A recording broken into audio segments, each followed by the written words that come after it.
जी, hello दोस्तों, मैं हूँ कंवर चीमा। उम्मीद है आप लोग ठीक होंगे। दोस्तों, नरेंद्र मोदी साहब जो है, वो जो बिहार का इलेक्शन जीते हैं, मेरे कागज़ों में तो नरेंद्र मोदी 2034 तक वज़ीर-ए-आज़म है। That's what I see it, that's what I have realised. मुझे तो ये अंडरस्टैंडिंग बनती है। अब अगर वो 2034 तक वज़ीर-ए-आज़म हैं, तो फिर इसका मतलब है कि पाकिस्तान और भारत के ताल्लुकात जो हैं वो 2034 तक ठीक नहीं हो सकते। क्योंकि मोदी साहब को इंटरेस्ट ही नहीं है पाकिस्तान के साथ, और पाकिस्तान ने अब मोदी साहब के साथ अपना इंटरेस्ट जोड़ना बंद कर दिया। समझ रहे हैं बात? पहले होता था कि ठीक है यार, इंडिया जो है ना, इंतज़ार करेंगे, डिस्कशन होगी, देखेंगे। पहले एक पाकिस्तान में थी उम्मीद, शायद मोदी साहब लेगेसी छोड़ना चाहते हैं। लेकिन अब सिचुएशन ऐसी पैदा हुई है कि पता चला है कि मोदी साहब ऐसी लेगेसी छोड़ना चाहते हैं, जिसमें वो पाकिस्तान से ताल्लुक़ चाहते ही नहीं हैं। अब ये जो नेशनल डेमोक्रेटिक अलायंस है, जिसने एक विक्ट्री जिसको हासिल की है, वी कॉल इट, अंग्रेज़ी में इसको कहते हैं लैंडस्लाइड विक्ट्री। ठीक है जी? और ये जो बिहार है, ये जो अभी फाइनल वोट काउंट हुआ है, अब इसमें देखें, मतलब सिचुएशन 130 मिलियन के लोग हों, थर्ड मोस्ट पॉपुलस स्टेट हो, और 2 फेज़ में इसका इलेक्शन हुआ, ठीक है जी? और 67% टर्न अराउंड रहा है, 67%। आप यहीं से अंदाज़ा लगा लें कि 67% जो है वो कितना बड़ा टर्न अराउंड है यार, कोई मज़ाक थोड़ा ही है। आप ऐसे ही थोड़े, वो जिसे वो कहते हैं ना, 67% वोट जाते हैं। 67% वोट बहुत ढेर सारा वोट होता है भैया।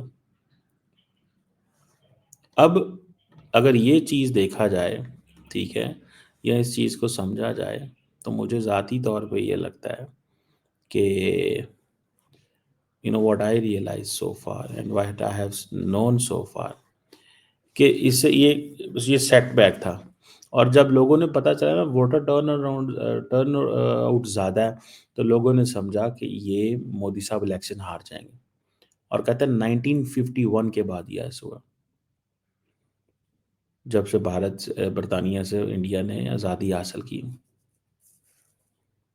अच्छा, दूसरी बात ये है कि एग्जिट पोल्स भी ये कह रहे थे कि जो एनडीए का वो हो रहा है, पॉइंट किया था उन्होंने एनडीए की विक्ट्री। और वहाँ पे अच्छा मज़े की बात है, मैं आज फाइनेंशियल टाइम्स की स्टोरी देख रहा था आज सुबह, जिसमें लिखा हुआ था कि how India's Joe Biden one election, यानी कि वो नीतीश कुमार जो कि बहुत बूढ़े हैं, और वो बाइडेन क्योंकि बूढ़ा था, तो बाइडेन जो है वो ऑटो पैन पे चलाता था निज़ाम सारा। तो वो उन्होंने, आपको याद होगा रिसेंटली ट्रम्प ने उनके बारे में वो जो किया, तो उन्होंने उसको अ, जब बहुत सारे अमेरिकी सदरों की तस्वीर लगी, सदूर की तस्वीर लगी, तो उन्होंने जो बाइडेन की तस्वीर की जगह पे पेन की तस्वीर लगा दी कि जनाब ये पेन है। समझ रहे हैं आप बात को? तो that's how it is there. बहरहाल, ये जो फैक्टर है कि मोदी साहब ने सिंगल हैंडेडली अपना नैरेटिव बनाया। देखिए, मल्टीपल फैक्टर्स हैं। कल भी मैं किसी पाकिस्तानी टीवी पे इंटरव्यू में ये कह रहा था। मैंने कहा देखो भाई, बात सिंपल सी है। सिंपल बात कि नरेंद्र मोदी ने सिर्फ एक फैक्टर का इस्तेमाल नहीं किया। बहुत सारे लोगों का ये कहना है कि जी एक फैक्टर का इस्तेमाल हुआ है। नहीं, एक फैक्टर नहीं था। सिर्फ उन्होंने, उनकी पार्टी ने पैसा नहीं डाला। उन्होंने, वो तो कहते हैं हमने डेवलपमेंट कराई है, ठीक है जी, पर लोग ये कहते हैं कि नहीं, पैसा जो 7.5 मिलियन वुमेन को, वर्कर्स को जो पैसा गया, वो एक चीज़ थी। बहरहाल, मैं तो देखता हूँ पाकिस्तान के कॉन्टेक्स्ट में, नरेंद्र मोदी जितने ज़्यादा मजबूत होते हैं, उतना ज़्यादा पाकिस्तान और भारत के ताल्लुकात के अंदर मामलात ख़राबी नज़र आती है आपको। ठीक है जी। और भारतीय जनता पार्टी जो है वो, और जो नीतीश कुमार हैं, जो कि जनता दल यूनाइटेड पार्टी जो है उसके, उनकी 74 उम्र है, और is the longest serving chief minister है पिछले 20 सालों में। ठीक है जी। और बीच में कुछ अर्सा में, हाल 2014 और 15 के बीच में वो नहीं रहे। ठीक है जी। मोदी साहब ने कहा जी गुड गवर्नेंस जीत गई है, development has one, pro people spirit जो है वो जीत गया, सोशल जस्टिस जो है वो जीत गया, और इसकी वजह से हमें बहुत फ़ायदा हुआ। लेकिन मैं समझता हूँ कि ये साउथ एशिया के लिए क्या है? साउथ एशिया के लिए ये है कि बांग्लादेश विल बी, बांग्लादेश के साथ ताल्लुकात कभी भी ठीक नहीं होंगे इंडिया के, जब तक इंडिया ये नहीं समझता कि मेरी मर्ज़ी की वहाँ हुकूमत हो। इंडिया ये तसव्वुर ही नहीं करना चाहता कि बांग्लादेश या पाकिस्तान या ये जो हैं वो ज़रा पाकिस्तान को इक्वेशन से निकाल दें, बांग्लादेश या नेपाल या भूटान, मालदीव, श्रीलंका, ये वो काम करें जो इंडिया की मर्ज़ी के खिलाफ। इंडिया ये तसव्वुर ही नहीं कर सकता। पाकिस्तान को तो उन्हें पता है कि उसने वो अपना जितने जोगा है लगा हुआ है, ठीक है ना? पाकिस्तान तो अपना लगा हुआ है, ठीक है जी। और तो इस चीज़ को भी देखना है। अब अगर आप इस चीज़ को देखें, ठीक है ना जी, अगर आप इस चीज़ को देखें तो that is a big thing, ये एक बड़ी चीज़ है भैया, ये कोई मज़ाक नहीं है, ठीक है? ये कोई ऐसी चीज़ नहीं है जिसको इग्नोर किया जा सकता। तो फॉरेन पॉलिसी का क्या जो है वो सिस्टम होगा? तो ये जो फॉरेन पॉलिसी है, असल चीज़ तो ये है, ठीक है जी। अब नरेंद्र मोदी साहब अगर मरकज़ चलाते रहेंगे और मरकज़ चलाने के लिए वो सारी स्टेट्स जो जो हैं, उनकी सपोर्ट उनको रहेगी, भले वो जो भी करें। उन्होंने बिहार में गवर्नमेंट स्कीम्स चलाई, सेल्फ एम्प्लॉयमेंट, इकोनॉमिक इंडिपेंडेंस, बड़ा कुछ उन्होंने किया, ठीक है जी। 10,000 रुपये जो है वो डायरेक्ट खवातीन के अकाउंट में भेजे उन्होंने, 7.5 मिलियन खवातीन के। अ, लेकिन जस्ट ये 10,000 रुपये से काम तो नहीं चलता ना, आपको नैरेटिव भी बनाना पड़ता है ऑन ग्राउंड। देखिए लोग जो है ना, हमारे साउथ एशिया के अंदर एक चीज़ होती है, इसे हम बोलते हैं, ये प्रो इनकम्बेंसी है। हालांकि इनकम्बेंसी फैक्टर जो होता है वो बड़ा प्रॉब्लमेटिक होता है। मोदी साहब इज ऑलवेज इन प्रो कम्बेंसी। अब आप फॉर एग्जांपल 67% वोट निकले हैं, तो बहुत सारे लोगों का अमेरिका में ये कहना है होगा कि अगर हम इंडिया के अंदर वोटर टर्नआउट ज़्यादा होगा तो शायद मोदी के खिलाफ जाएगा।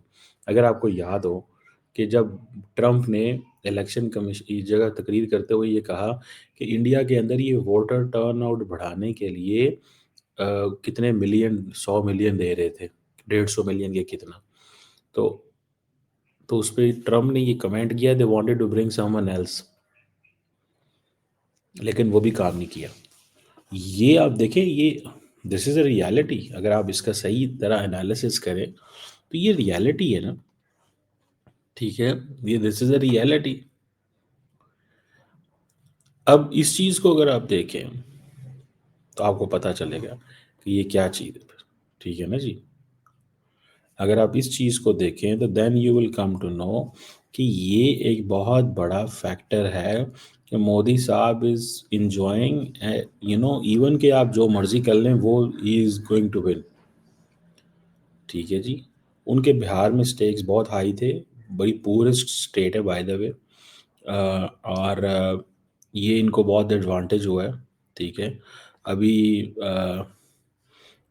2026 में भी इलेक्शंस होने हैं, ठीक है जी। Tamil Nadu, Assam, West Bengal and Kerala.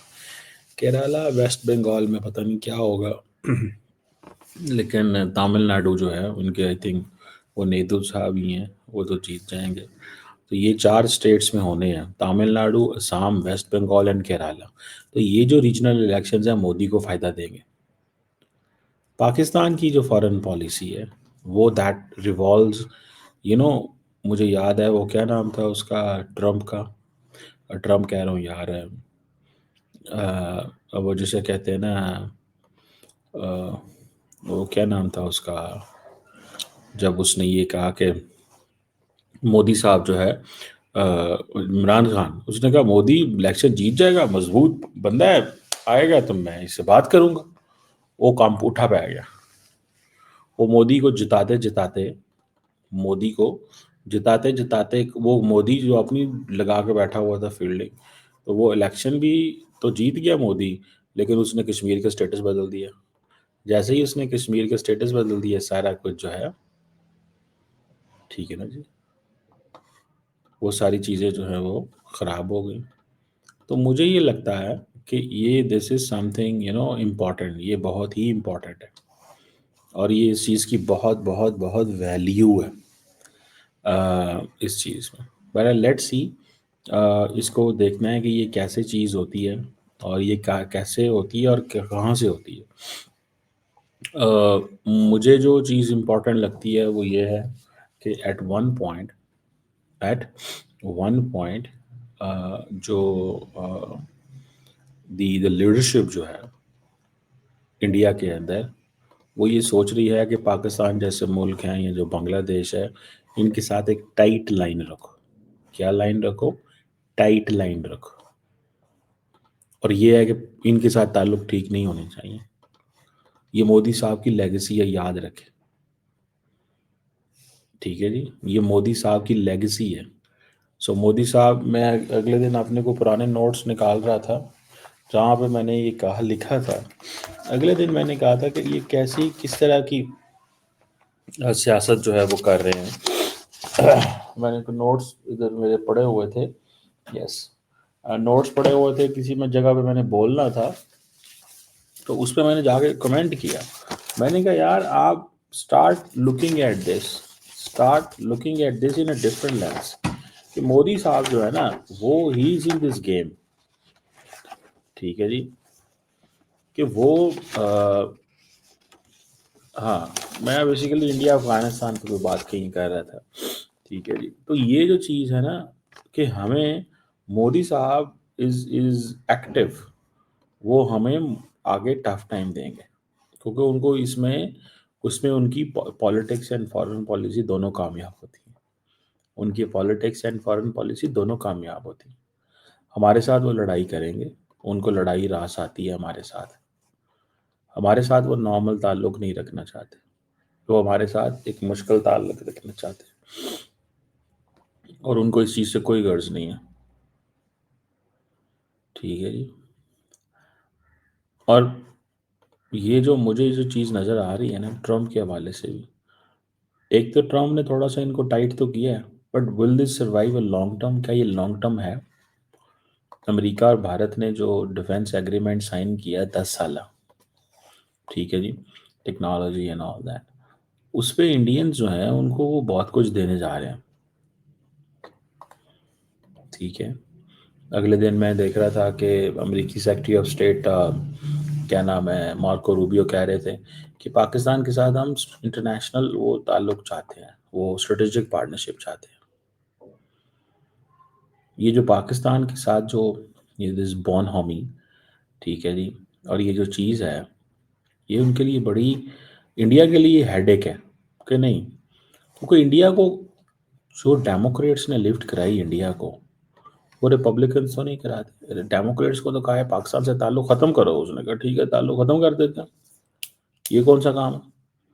Democrats को कहा पाकिस्तान को ये नहीं देना, उन्होंने कहा ठीक है। डेमोक्रेट्स के दौर में इंडिया जो है वो कोई बात करता था, अमेरिका हमें कोई चीज़ देता था छोटी मोटी, तो उनको जस्टिफिकेशंस देनी पड़ती थी। वो पंजाबी कहते ना, थले लगे सी, और इंडिया पूछता था ये क्यों किया है तुमने, ये कैसे किया है। ट्रम्प दौर में वो कुछ भी नहीं कह सकते। ट्रम्प दौर में कुछ भी नहीं कह सकते। ट्रम्प उसका आपको पता है फिर पीछे पड़ जाता है बंदे ने, वो बंदे के पीछे पड़ जाता है। ये पॉइंट जो है दैट इज देयर।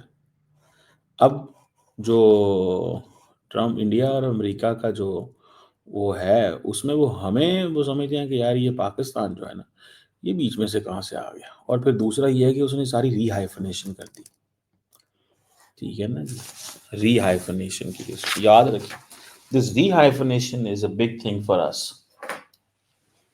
ये मैं आपको बताऊं, ठीक है जी। अ, ये जो रीहाइफनेशन है, that is a big thing for अस, क्योंकि इंडिया जो है वो जो कर रहा था, और वो that was a different thing. India ये कह रहा था कि वो कह रहा था कि हमें हर कीमत पे पाकिस्तान को इक्वेशन में नहीं लेके आना, पाकिस्तान इस इक्वेशन से बाहर है, हम तो पाकिस्तान का नाम नहीं लेना चाहते। अब हमें ये है कि वो जो इंडिया को जो वेस्टर्न सपोर्ट मिलती थी, वो सपोर्ट थोड़ी सी इट गॉट डिविंडल्ड, वो थोड़ी सी कम हो गई। मैं इसको इस तरह देखूं अगर कहूँ तो लेट्स सी इसमें क्या वो निकलता है और किस तरह ये निकलता है और क्या होता है और कैसे होता है। बट एक this is a big thing, it's a big thing. Modi साहब का जो इलेक्शन है, पाकिस्तान शलवरी, परवाह तो पाकिस्तान को कोई नहीं है, लेकिन फिर भी it matters, it matters in a sense because you have a tension always. और हमारा अफगानिस्तान पे मसले ख़राब है, इंडिया और फिर दैन इंडिया की जो आउटरीच अफगानिस्तान में है और जो स्पेस उनको वहाँ पे मिल रही है, that's again problematic for us. वो हमारे लिए एक और प्रॉब्लम है। समझ रहे हैं बात? लेट्स सी, देखते हैं कि क्या होता है इसमें।